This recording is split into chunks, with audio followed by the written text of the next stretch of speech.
What's up guys, welcome to Kickstart Your Week by Teen Tech Daily. I know it's been a while since we've actually done this, but it's time to get back to it. So today on Kickstart Your Week, we're going to be looking at 3 Kickstarter projects that I think are personally interesting and also hold a lot of potential. Without further ado, let's get started.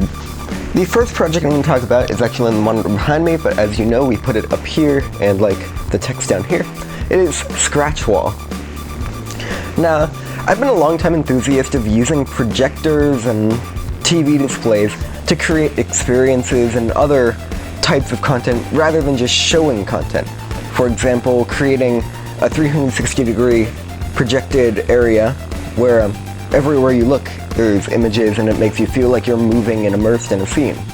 I haven't personally done that, but I've been able to experience it, and I always love experiencing new technological advances and seeing projectors and TVs used in different and unique ways. But that's not what Scratch.wall does entirely. Scratch.wall is actually just an online application that when you purchase a token to it, which it looks like it's going to be really expensive actually, you can purchase either a token for 24 hours, which is you get to use the application for 24 hours for one event, or you can buy for about $800 a year of using it. I don't know if it's worth that, but let me tell you what it does. It takes all the social media feeds and it can search for certain people, hashtags, tags, like all of that metadata, and it'll display content that matches that up on a wall or on the display. So a common thing is projecting onto the side of a building like an Instagram feed. But what it does is it takes the picture or content from that update status. It'll put that on a wall in like a collage. So it's kind of aimed at hosting big parties, and people can like take a selfie and then see it up on the wall and get all excited. The reason I like the idea is I think it's a really interesting idea to use a projector or a TV in that way. Personally, I would use a projector because bigger is better. At least with that. Sometimes bigger computers are not better, as seen by the Raspberry Pi 2. Haha, linking to other videos. So if you want to see the Canakit unboxing of a Raspberry Pi 2, that's in the corner, hopefully. Wait, this corner?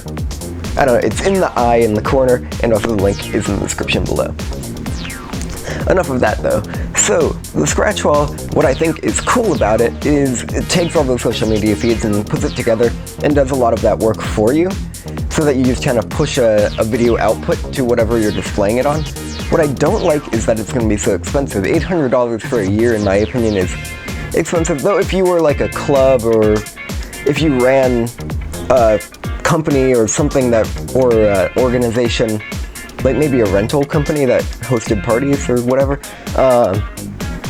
it could be worth the investment because clients would like it, or the people that come to your parties would like it. And if you have parties often, maybe it's worth the $800, but that's more than a few dollars a day, so I don't know, you'd have to look into the pricing.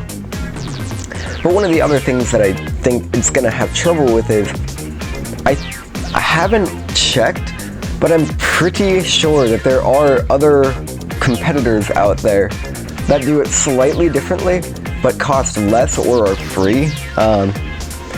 So that's one thing that they're gonna have to face. It could be very challenging for them.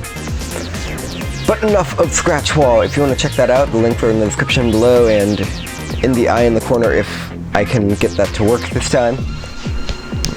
The next project that we're gonna look at is the Prometheus circuit board printer. You heard me right. It's a printer that can print circuit boards. It's not a 3D printer actually. In fact, it doesn't really print. What it does essentially is it engraves into the circuit board material with a very fine bit, 0.1 inch, no, 0.01 inch if I read correctly. I don't know, something insanely tiny. And using the free software that you get, you can print circuit boards, PCB boards, and the reason I like that idea is for custom projects or pretty much anything, like a Raspberry Pi project that needed an extra circuit board, you could just print it on there. However, I see people owning this as like a little bit of an issue because A, it's $2,000 on Kickstarter, which they said is significantly below the price it's going to sell at after Kickstarter. that's a pretty expensive thing. But the reason I do like it is, and I know I only did A, I'm sorry, but one of the reasons I do like it is you could see this in like a maker club or universities buying this, because they have A, the money to do it, and B, the user base. But owning it for personal use, I just don't know if you'd use it often. But it'd be a very cool idea, or it is a very cool idea, it already exists, because you can print the circuit boards and everything and make your custom electronics. So the next thing we're going to look at is PowerUp FPV, first person view. This is kind of cool because it's actually partnered with Parrot, the famous drone manufacturer, and by famous I mean well known, not really famous for anything in particular.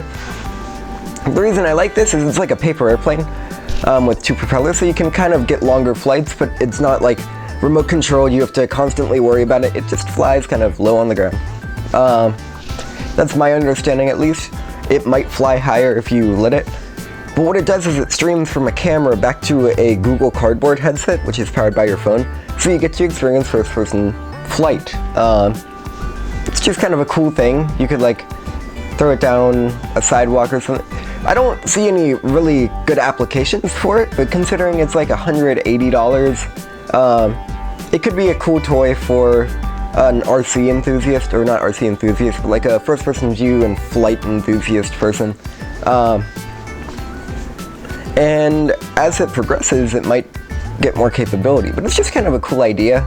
I always liked Google Cardboard, so it's just interesting to see a different application of it. First-person view flight is nothing new, but putting it on a rather inexpensive plane and streaming a live feed is definitely an innovation in its own.